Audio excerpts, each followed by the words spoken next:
राधे राधे दोस्तों, आशा करते हो सभी अच्छे होंगे, जहाँ होंगे स्वस्थ होंगे और मस्त होंगे और अपने-अपने कामों में व्यस्त होंगे।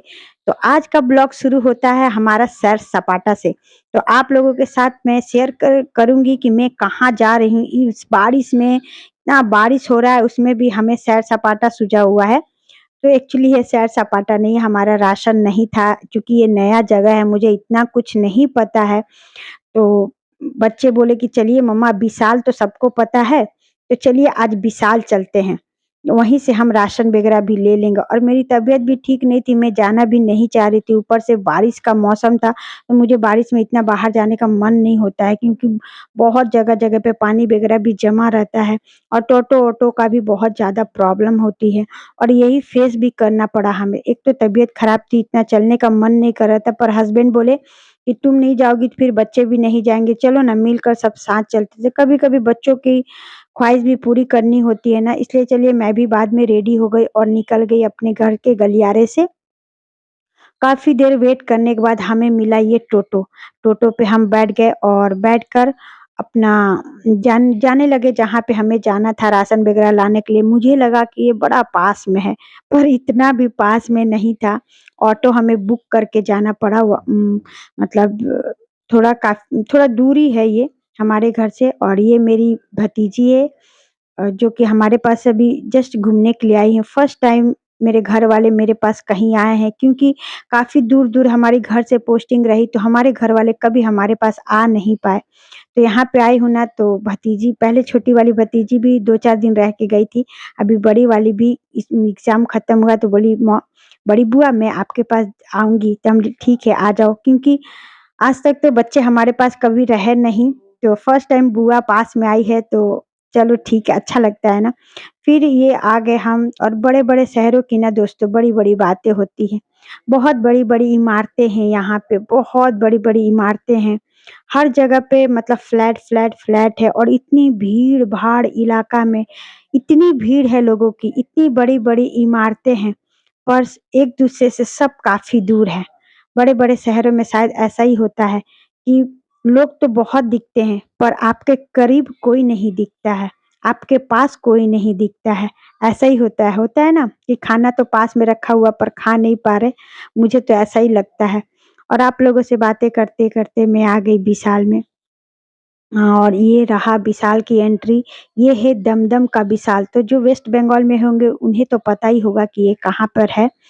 और हम और बच्चे आ गए यहाँ पे, तो बच्चों का ना होता है कि कहीं पे जाओ तो अगर कपड़ा वगैरह दिखता है तो बच्चों का इंटरेस्ट कपड़ा में होता है। चूँकि मुझे राशन लेना था तो मैं कपड़ा वगैरह इतना नहीं देखी और मुझे कपड़ा वगैरह लेना भी नहीं था। तो मैं सीधे उस काउंटर पे जा रही हूँ जहाँ से मुझे राशन वगैरह लेना हो क्योंकि मुझे वो चूज़ करने में भी बहुत टाइम लगता है कि क्या लूँ, क्या ना लूँ और राशन का है नई जगह पे नई विशाल है क्योंकि मैं गुवाहाटी में थी तो वहाँ भी मैं विशाल से राशन वगैरह लेती थी या हमारा कैंटीन होता था, कैंटीन से भी ले लेते थे। और यहाँ पे भी कैंटीन है पर अभी हमें पूरा तरह से पता नहीं है इसलिए थोड़ी प्रॉब्लम हो रही है। तो बच्चों ने कहा कि इस बार चलिए मम्मा विशाल चलते हैं, ले लेते हैं। तो मैं बोली चलो ठीक है चलकर देखते हैं कि यहाँ का विशाल भी कैसा है। तो हाँ, मैं आ गई विशाल में और दोस्तों मैं आप लोगों को आज अपने बारे में एक बात बता रही हूँ।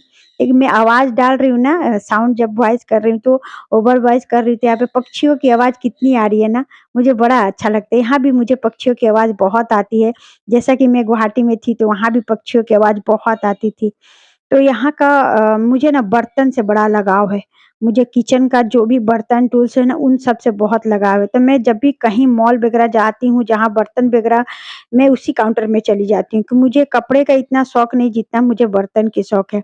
और यहाँ पे कॉफ़ी वगैरह मैं देख रही थी मतलब जो भी हो रोज़मर्रे की जो सामान होती है ना वही मैं देख रही थी और अब बड़े-बड़े मॉल में जब या विशाल में किसी मेगा मार्ट जो भी में आप जाते हैं ना तो आपको अलग-अलग प्राइस की अलग-अलग वैरायटी की हर एक चीज़ मिल जाता है, तो बड़ा आसान होता है लेना।